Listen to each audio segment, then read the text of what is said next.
1장 말씀 보겠습니다.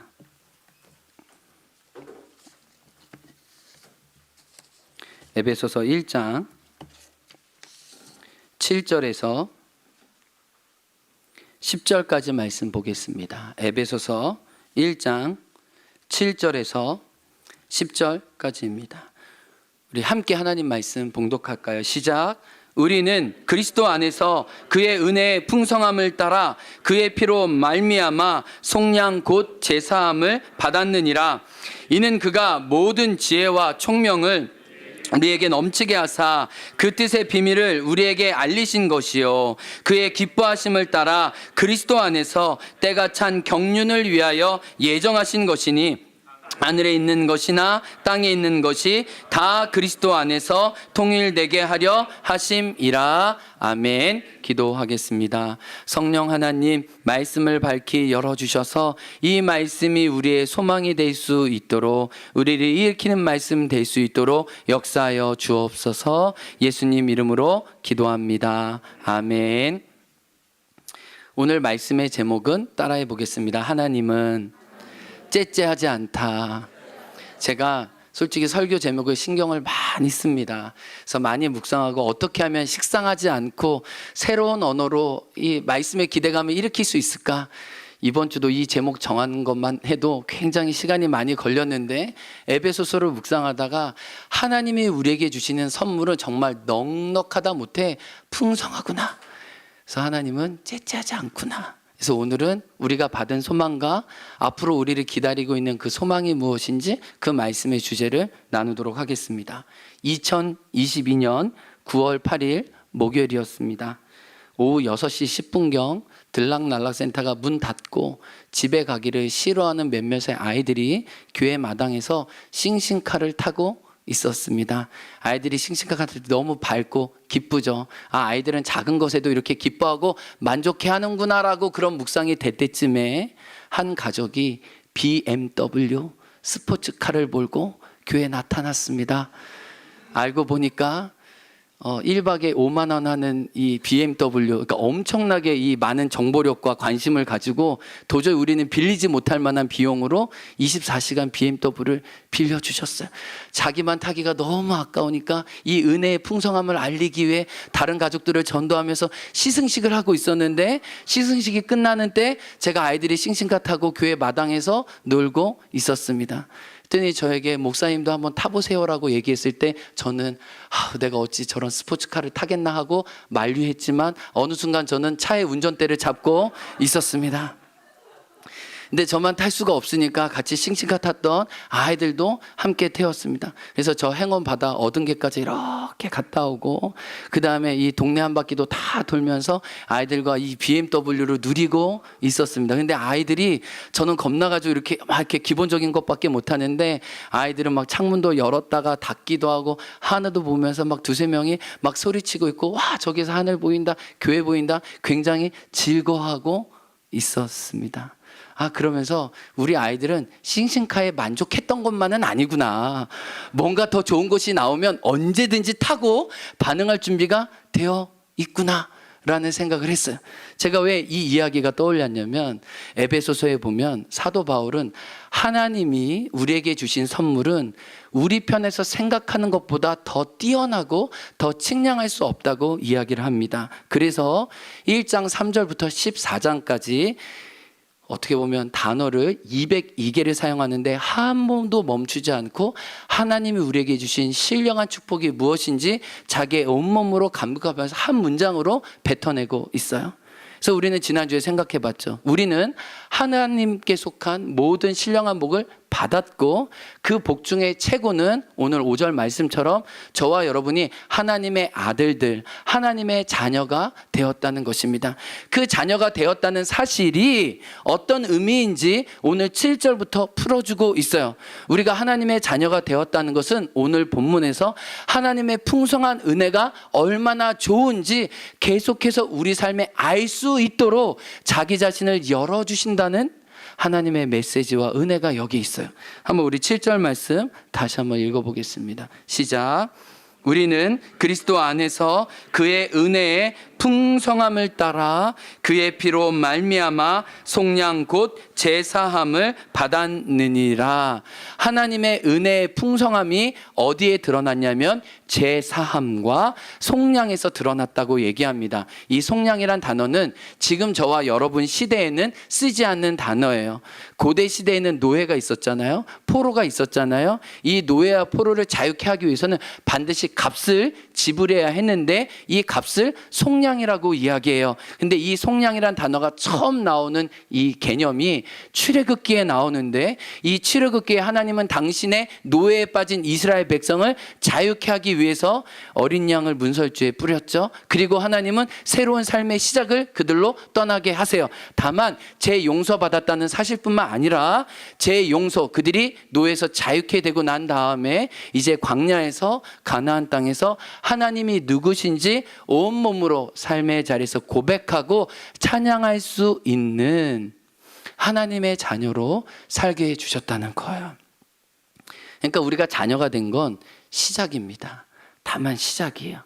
그리고 이 시작을 통해 그 은혜의 풍성함이 날마다 새롭게 경험될 수 있도록 하나님은 저와 여러분을 이끄신다는 거예요. 이 처음 출발이 죄 용서 받았다는 사실이에요. 제가 이 말씀을 묵상하다가 내가 언제 내 삶 속에 이 죄 용서, 내가 누군가에게 용납되었고 또 새로운 풍성한 관계를 어떻게 누린다는 것을 생각해 봤을 때 제가 어렸을 때 일이 생각이 나더라고요. 제가 여러분 질문하겠습니다. 이렇게 말이 꼬이죠? 네, 떨고 있어요. 여러분이 나올 대답을 알기 때문에 그래요. 제가 어렸을 때 선생님 말과 어머님 말을 잘 들었을까요? 안 들었을까요? 안 들었습니다. 그래서 선생님들을 많이 실족하게 했어요. 주일학교 교사들 많이 마음 아프게 했어요. 하물며 우리 부모님, 어머님도 안 그렇겠어요. 그래서 제가 얘기했나요? 저희 어머님이 저를 다리에서 주워왔다고 그랬을 때 제가 진짜 다리에서 주워온 줄 알고 짐 싸가지고 가출하려고 했다가 어머님이 막으셨다고 했잖아요. 어머님이 극단 처방을 했는데 그만큼 말을 안 들었어요. 그날도 초등학교 3학년 같았는데 집에서 쫓겨났습니다. 그래서 부모님이 저를 너는 우리 아들이 아니다, 나가라. 지금 저희 어머니도 이 방송 보실 텐데 어머님은 기억 못하지만 저는 기억합니다. 이게 가해자는 기억 못하지만 피해자는 온몸으로 기억할 수 있어요. 그래서 제가 낮에는 너무 행복하고 좋았어요. 나 자유 얻었네, 너 자유. 엄청 행복한 자유를 누리고 놀이터에서 놀고 과자도 이렇게 먹고 하다가 밤이 되니까 내가 집에 들어가지 못한다는 사실이 얼마나 큰 재앙인지 저에게 온몸으로 다가오기 시작했어요. 춥기도 하고 외롭기도 하고 나 이렇게 우주의 미아가 되는 것 아닌가라는 생각도 들었어요. 근데 제가 어렸을 때 공동 화장실을 사용했거든요. 이 1층에 4가구가 있었고 다 이렇게 그 공동 화장실을 사용해서 밤에는 이렇게 요강을 사용했던 그 집에서 살고 있었어요. 근데 제가 집 문을 열고 들어가지 못하니까 맨 끝에 화장실이 있는데 그 화장실 이렇게 좀 공간이 있었거든요. 그래서 화장실에 있지는 못하고 화장실 바깥에서 벌벌 떨면서 어떡하지? 나 집에 들어가지도 못하고 이거 쫓김을 당했는데 엄마 말 잘 들고 내가 왜 이렇게 객기다가 왜 내가 이런 재앙을 받았나라고 스스로 자책하면서 어떡하지? 하다가 이러면 진짜 안 되겠다. 혹시라도 내가 문을 두들겨야지. 엄마 나 한 번만 용서해 주세요 라고 해야지. 조심스럽게 용기를 내서 한 5m도 안 돼. 여기서부터 이렇게 저기까지 이렇게 갔어요. 근데 놀라운 사실은 제가 일찍 알았으면 좋았을 건데 밤이어서 몰랐었어요.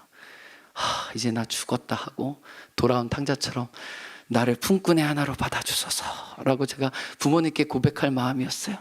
그리고 문을 딱 두들기려고 하는 순간 문이 열려져 있는 걸 알게 됐어요. 여러분도 그러시죠? 자녀를 내쫓다가도 문을 여실 거죠. 이게 엄마의 마음이었구나.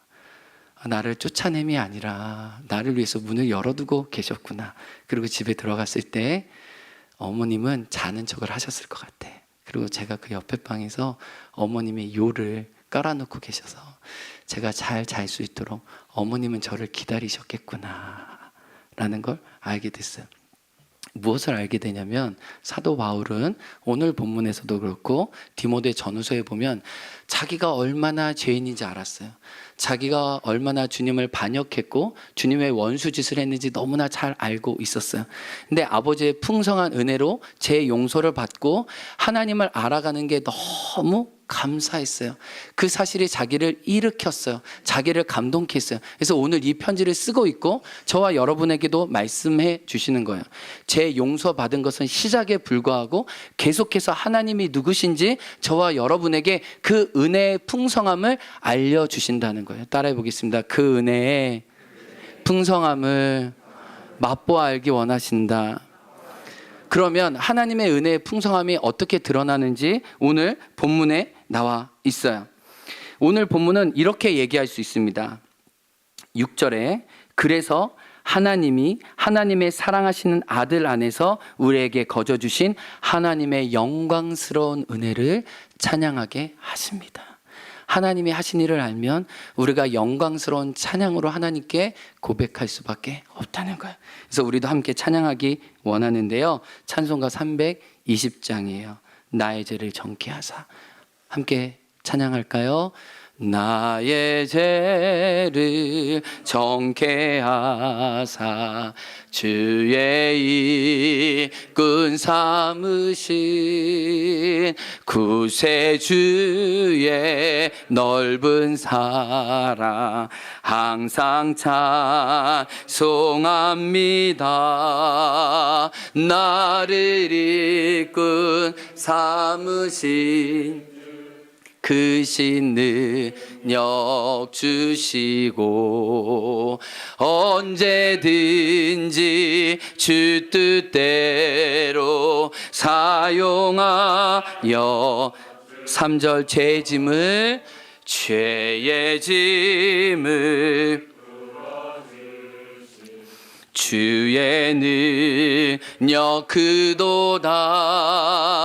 나를 피로 사신 예수 내 맘속에 오소서. 나를 이끈 삼으신 주 크신 능력 주시고 언제든지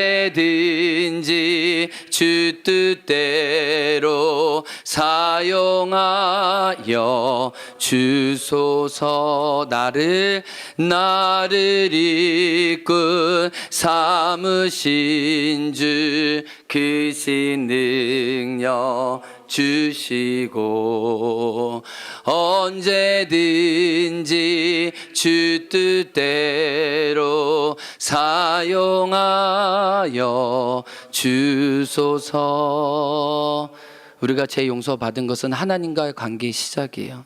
하나님은 그 은혜의 풍성함을 계속해서 저와 여러분에게 나누기 원하시는데 그 축복의 본질이 오늘 그 아랫절 말씀에 나옵니다. 8절과 9절에 우리가 하나님의 친구 되었다고 얘기합니다. 따라합니다. 우리가 하나님의 친구 되었다.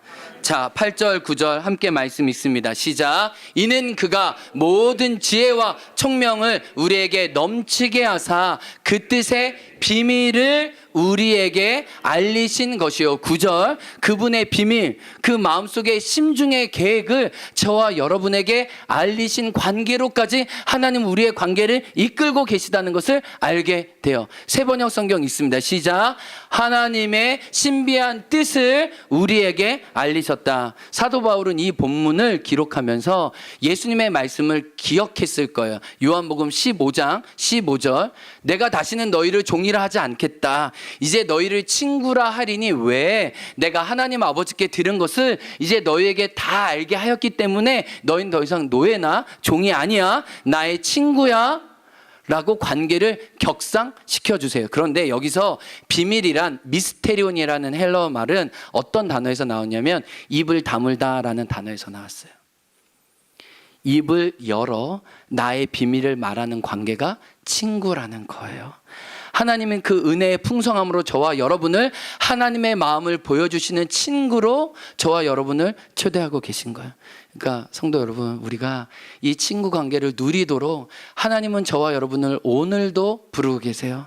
우리가 이 가을 갈대와 억새들을 보면서도 하나님의 친구가 될 수도 있고, 우리가 설거지를 하면서도 아이를 보면서도 우리가 사소한 삶의 일상에서도 그분의 친구 되어 그분의 마음을 품고 살아갈 수 있도록 저와 여러분을 하나님은 초대하셨다는 것을 오늘 본문은 알려줘요. 그런데 하나님은 친구 될 때 저와 여러분에게 뭐라고 해서 오늘 본문에는 당신의 지혜와 총명을 더 넉넉히 주신다는 거예요. 그러니까 오늘 진리에 따르면 여러분은 여러분의 생각보다 더 많은 지혜와 총명을 갖고 계세요. 왜요? 하나님이 여러분의 마음을 당신의 마음으로 보여주시고 채워주시기 때문이에요. 그런데 제가 여러분에게 오늘 말하고 싶은 제일 중요한 주제는, 그러면 도대체 예수 그리스도가 우리에게 알려주시고자 하는 그 비밀의 내용이 뭐냐는 거예요. 저와 여러분을 친구로 삼으셔서 그 비밀의 내용을 알려주시는데, 그 비밀을 오늘 본문 10절은 이야기하고 있어요. 중요합니다. 우리 한번 읽어볼까요? 10절 말씀 시작.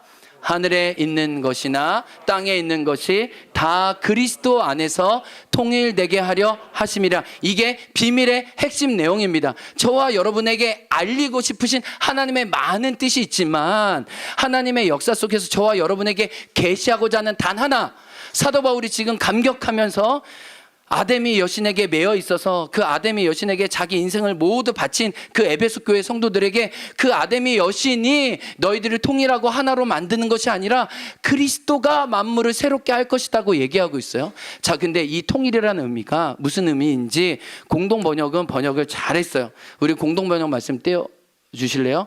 읽어보겠습니다. 시작. 때가 차면 이 계획이 이루어져서 하늘과 땅에 있는 모든 것이 그리스도를 머리로 하고 하나가 될 것입니다. 10절 보십시오. 때가 차면 역사의 마지막 날, 마라나타, 주님이 다시 오시는 날, 보라 내가 만물을 새롭게 하노라. 새 하늘과 새 땅이 구속되어 이 땅에 다시 임하게 될 때에 모든 것이, 모든 만물이 그리스도를 주로, 그리스도의 다스림을 받고 모든 것이 하나가 될 것이라고 이야기해요. 오늘 읽지 않았지만 빌립보서 1장 23절에 보면 예수 그리스도는 만물 안에서 만물을 충만하게 하시고 지금도 만물을 붙드시고 계시고 만물을 충만하기 위해서 역사를 이끌고 가 계시는데, 우리가 그 역사 속의 증인으로, 하나님의 자녀로, 그 영광에 참여할 사람으로 지금 이 땅에서 살고 있다는 거예요. 그런데 사도 바울의 이 진리와 이 소망이 진짜였어요. 6장 20절에 그는 비록 쇠사슬에 매여 있지만 그가 202 단어나 통해서 하나님의 소망을 찬양하는 이유는 이 본질을 믿음으로 보았기 때문이에요. 이 실제가 이미 자기에게 임했기 때문에 그 마지막 날 예수 그리스도가 머리가 되어 모든 입이 주님을, 아름다움을 선포하게 되는 그 영광스러운 날을 이미 자기가 알고 있었고, 그 일꾼으로 자기가 사용됨에 감사하면서 이 편지의 고백을 쓰고 있는 거예요. 제가 이 메시지를 묵상하다가, 예수 그리스도가 통일된다는 게, 예수 그리스도의 다스림을 받아 온전한 샬롬을 누린다는 게 뭘까 묵상하다가 이렇게 막 뒤적거리면서 말씀 막 묵상해요. 근데 제가 중학교 2학년 때 있었던 처의 경험이 또 생각이 나더라고요. 제가 충암 중고등학교를 나왔는데 유명한 게 두 가지가 있었어요. 야구였어요. 그래서 봉황기 야구대회 하면 막 고등학교 형들이 막 결승에 오르면은 막 애들 가서 막 응원했던 그 즐거운 경험이 있고, 또 하나는 바둑부가 있었는데, 충암 바둑부가 굉장히 유명해요. 여기 바둑 좋아하시는 분들 알겠지만 이창호 선배가 저의 한 학년 선배거든요.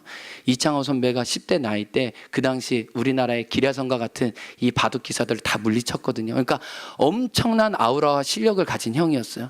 근데 우리 바둑부에 제 친구들도 바둑 구단이 있었고 프로 기사들도 많이 있었는데, 이 이창호 형들 앞에서는 다 머리를 숙였어요. 다. 그리고 이창호 형은 학교에 잘 나오지 않습니다. 중간고사와 기말고사 때만 나오세요. 그래서 그분을 영접하려면 시험 기간에 운이 좋아야 합니다. 근데 충남 중고에서 어떤 일을 했냐면은 중학교 2학년 반을 잘라가지고, 만약에 중학교 2학년 2반이면 중학교 3학년 2반에 보내고, 중학교 3학년 2반 형들은 중학교 2학년 2반에 와서 반반씩 줄을 섞어가지고 시험을 보는데, 저희 반에 그분이 임재하셨어요. 이창호 선배가 임재하셨는데, 형은 묵묵하고 늘 무슨 생각을 가지고 있는 것 같았어요. 그 조용하지만 아우라가 엄청났어요. 모든 아이들이 매점에서 먹을 거를 사들고 창호 형한테 가기 시작했어요. 한 말씀만 주옵소서. 내가 형의 훈수를 받겠습니다. 아니 그냥 그 당시에 너무나 유명한 사람이 있어요. 언론에서 정말 대단하지 않아요? 그 어렸을 때 프로 바둑 기사로 정말 쟁쟁한 그 정상의 자리에 왔던 형을 내 옆에서 본다고 생각해.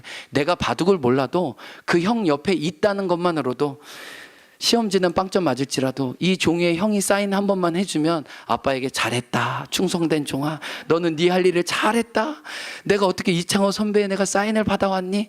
그렇게 존귀함을 받던 시절이에요. 여러분, 작은 교실도 대단한 사람이 오면 다 저래요. 다 형 앞에 하나가 돼요. 근데 만물의 창조주이시고 만물을 붙들고 계시고 역사의 주관자 되신 하나님이 지금 무엇을 말씀하시는 거예요? 때가 되면 마지막 날에 하늘에 있는 것이나 땅에 있는 것이나 보이는 것이나 보이지 않는 것이나 이전에 존재했던 것이나 현재 있는 모든 것 다 새롭게 구속되어서 누구의 발 앞에 절하게 될 것이에요? 예수 그리스도의 이름 앞에. 그래서 빌립보 사도는 똑같은 감옥에서 빌립보 성도들에게 뭐라고 얘기했어요? 모든 이름이 무릎을 꿇고 예수 그리스도를 주라 시인하여 하나님 아버지께 영광을 돌리게 될 것이다. 그러니까 사도 바울은 이 실제 때문에 너무 벅찬 거예요. 그는 육신은 매여 있었지만 영혼은 매여 있지 않았어요. 왜요? 자기의 역사를, 이 땅의 섭리를 놀랍게 운행하고 계시는 하나님의 계획을 알고 그 계획에 참여한 바 되어서 그 복음을 통해, 예수님을 통해 하나님의 점진적인 역사를 사람들이 계속 알 수 있도록 복음 증거자로, 그분의 일꾼으로 사용된 게 너무 감사했다는 거예요. 그러니까 사랑하는 성도 여러분, 우리가 이 소망이 진짜 우리의 소망이 되기 원해요. 고린도후서에 얘기하잖아요. 우리의 소망은 보이는 것이 아니요 보이지 않는 것이니 보이는 것은 잠깐이요 보이지 않는 것은 영원합니다. 그러니까 저와 여러분이 찬송하고 감사할 수 있는 이유는 이 땅에서 조금 깨어지고 망가지고 실수하고 아플 수 있어도 사도 바울처럼 그 영광의 소망을 지금 나의 삶의 자리에 땡겨온다면 우리는 그 사실로 말할 수 없는 감사와 찬양을 고백할 수 있다는 거예요. 그런데 이 진리를 사도 바울은 너무 중요시 여겼던 것 같아요. 그래서 자기가 보내는 편지마다 예수 그리스도가 만물을 새롭게 하고 높임을 받으시는 일들에 대해서 길게 설명하고 있어요. 로마서 8장 말씀 한번 보겠습니다. 로마서 8장 21절 앞에 화면 띄워주시겠어요? 자, 마지막 날 예수님이 하실 일, 로마서 8장 21절입니다. 화면 나올까요? 네.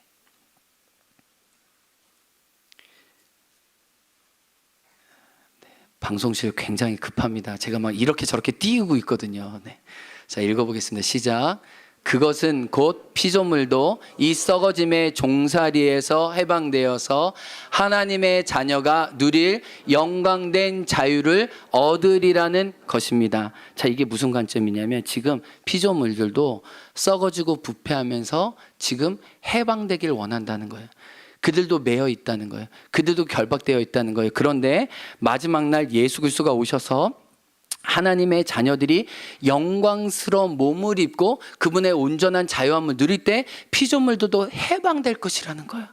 그래서 이 순서가 있기 때문에 먼저 당신의 자녀들이 영광스러운 그 하나님의 온전한 은혜를 누리게 될 때 자기들도 구속될 것을 알았어요. 그래서 22절에 뭐라고 얘기해요? 한번 읽어보겠습니다. 22절 시작. 모든 피조물이 이제까지 함께 신음하며 함께 해산의 고통을 겪고 있다는 것을 우리는 압니다. 사도 바울은 이 피조 세계를 의인하고 있어요. 마치 엄마가 자기 자녀를 10개월간 품으면 해산하고 그 아이를 보게 될 소망을 갖는 것처럼 피조물들도 지금 마지막 날 종말론적인 소망을 갖고 있는데 주 예수에 어서 오시옵소서, 만물을 새롭게 하여 주옵소서, 만물을 새롭게 할 때까지 신음하는 고통을 안고 있다는 거예요. 그들도 마지막 날을 소망하고 있어요. 저와 여러분뿐만 아니라 피조 세계도 지금 우리가 이 제주 땅에 누리는 온 땅도 하나님의 아름다움을 노래하지만 어떤 아름다움 노래? 마지막 날 자기에게 주어질 더 아름다운 영광을 기대하는 거예요. 그래서 23절에 뭐라고 얘기해요? 말씀 읽습니다. 23절 그뿐 아니라 첫 열매로서 성령을 받은 삼아 주실 것을 곧 우리 몸에 속량하여 주실 것을 고대하면서 속으로 신음하고 있습니다. 우리도 부활의 몸을 입게 되는 것처럼 이 피조 세계도 하나님이 구속하셔서 새로운 피조로 하나님이 보시기에 온전히 좋았더라 그 세계가 완성될 거라고 얘기하네. 그래서 이 비전 때문에 창세기는 에덴 동산 하나님이 보시기에 좋았더라 토부라고 시작하고, 요한계시록 21장과 22장에 보면 에덴 동산이 다시 새롭게 되면서 주님 뭐라고 그래요? 요한계시록 21장의 5절, 보라 내가 만물을 새롭게 한다. 그리고 새로운 동산에서 보좌로부터 강물을 흘러서 사람들을 살리고 그 열매를 먹는 사람마다 치유되는 놀라운 은혜를 말하고 있어요. 이게 뭐예요? 피조물도 마지막 날 그리스도의 다스림 앞에 하나가 되어서 새롭게 될 것을 이야기하고 있는 거예요. 저와 여러분뿐만 아니라 하나님은 이 지구와 이 우주를 폐기하고 버리시는 게 아니라 당신으로 저와 여러분에게 부활의 새 몸을 입혀주시는 것처럼 이 땅도 새롭게 당신의 영광을 드러나게 될 거예요. 그래서 이사야에서 뭐라고 해요? 독사들이 어린이와 손잡고 장난쳐도 물지 않는 그 영광스러운 기쁨의 새 나라가 이 땅에 이 만물 가운데 임한다고 이야기하는 거예요. 이게 진짜 사도 바울의 진짜였기 때문에 이 소망으로 감사하면서 찬양할 수 있었어요.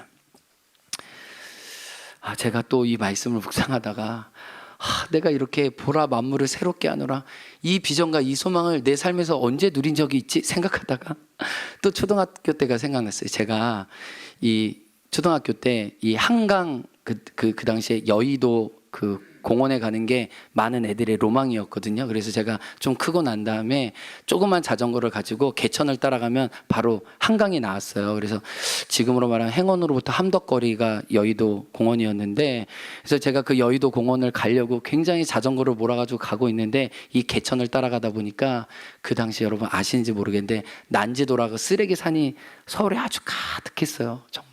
저는 말로만 난지도 쓰레기 집화장이 있다는 걸 알았는데 그 쓰레기 집화장에 갔을 때 그 쓰레기 양이 정말 어마어마했어요. 초등학교인 제가 감히 감당할 수 없을 정도로 그 어떤 공포 영화보다도 무섭고 떨렸어요. 그 매캐한 냄새, 그리고 그 매캐한 냄새가 저를 사로잡는데 사람들이 여기서 어떻게 살 수 있을지라고 생각했는데 실제로 거기서 사는 분들이 많이 있었어요. 제가 오늘 말씀을 전하다 보니까 그 당시에 나라에서 집을 만들어줘가지고 공용 모동실과 화장실이 있어가지고 난지서 여러 가구들이 뭐 병도 팔고 막 이렇게 다 폐품도 집에 살았다는 걸 알게 됐어요. 제가 거기서 낯선 분들을 만났을 때 도대체 이분들은 이렇게 쓰레기 섬에서 어떻게 사는 거지? 저 필리핀이나 저 오지에서만 아니라 이 땅에서도 이렇게 쓰레기 섬에서 사는 분들이 있네. 그러면서 제가 그 통과하면서 내가 다시는 여기 오고 싶지 않다라는, 내가 다시는 마주하고 싶지 않은 이 쓰레기 산의 현실을 보면서 굉장히 마음이 안타까웠어요. 그렇게 수십 년간 쌓였던 난지도 섬이 어떻게 됐죠? 서울에 사셨던 분들, 서울 물 좀 먹었던 분들 어디 갔다 오셨어요? 상암 월드컵 경기장 옆에 무슨 공원이요? 하늘공원. 서울 가시도 굉장히 크게 얘기하시네요. 네. 하늘공원이 정말 아름다운 공원으로 바뀌었잖아요. 갈대가, 핑크뮬리가 사람들이 가을마다 찾아오는 그 장소가 되었잖아요. 제가 어렸을 때 30분이지만 그 난지도 쓰레기 섬을 걷다가 제가 청소년이 되어서 또 연애 시절에 우리 교회 야외 예배로 이렇게 하늘공원에 갈 때 이 쓰레기 섬 밑에, 이 쓰레기 섬 위에 어떤 만물을 새롭게 했는지 인간의 지혜와 인간의 전략을 보면서 하물며 이 쓰레기 섬도 공원을 만들 수 있는 인간의 지혜라면 하나님은 이 땅에 부패하고 깨어진 이 세상을 마지막 날에 얼마나 아름답게 하실까. 보시기에 좋았더라. 그날의 마지막 날에는 우리가 외칠 수밖에 없겠구나라고 그 소망을 갖게 되는 거예요. 근데 질문이 이거예요. 바울은 이 소망 때문에 살았어요. 근데 저와 여러분은 이 소망 때문에 사느냐는 거예요. 우리의 소망은 때로는 너무 변덕이 심하고 너무 조건이 딸린 것들에 많이 규정되어 있어요. 근데 우리는 결국 하나님의 비밀을 알았어요. 역사의 마지막 날 우리가 그 영광스러운 자유에 참여할 뿐만 아니라 피조되게도 새롭게 되는 그 영광. 그래서 우리의 소망을 찬송가 488장 3절 이렇게 고백합니다. 같이 불러요. 세상에 믿던 모든 것 끊어지그날 되어도 구주의 언약 믿사와 내 소망 더욱 그리라. 주 나의 서 계시니 그 위에 내가 서리라. 그 위에 내 다시 한번 고백해요. 세상에 믿던 모든 것 끊어지 그날 되어도 구주의 언약 믿사와 내 소망 더욱 그리라. 주 나의 반석 계시니 그 위에 내가 서리라. 그 위에 내가 서리라. 마지막 날에는요, 내가 예수 그리스도의 이름의 반석 앞에 섰다는 것이 얼마나 자랑스럽고 얼마나 흥분되고 얼마나 위대한 신분을 받은 건지 드러날 걸 사도 바울은 알았고, 에베소 성도들은 알았고, 저와 여러분이 이 소망을 가지고 삶의 자리에서 일어나기를 원하시는 거예요. 이게 그냥 성경에 쓰여있는 문자가 아니라 살아있는 진리로, 환경적으로는 족한 게 만족한 게 없지만 하늘의 소망이 예비되어 있는 그 감격으로 오늘 일어나 여러분의 소망이 하나님께 있음을 고백하는 주의 자녀 되길 축복합니다. 말씀의 결론이에요. 앞에서 BMW를 제가 이제 다시 주인에게 돌려줬고, 그 주인도 하루 만에 진짜 주인에게 돌려줬죠. 이 땅에서 소망은 다 반납해야 돼요. 다 반납이고 다 유통기한이 있어요. 내 거에 기한이 있고 한계가 있습니다. 근데 사도 바울은 뭐예요? 영원부터 영원까지 이어지는 하나님의 선물은 이전에도 지금도 앞으로도 영원히 유효할 거예요. 영원부터 영원까지 그리스도 안에서 이 소망으로 이번 한 주 누구도 고백하지 못하는 영광스러운 찬양이, 기쁨이 여러분의 삶에 가득하기에 주의 이름으로 축복합니다. 아멘. 우리 함께 같이 고백하면 어떨까요? 한없는 주님의 은혜 온 세상 위에 넘칩니다. 가릴 수 없는 그 영광 오늘도 저를 둘러주옵소서.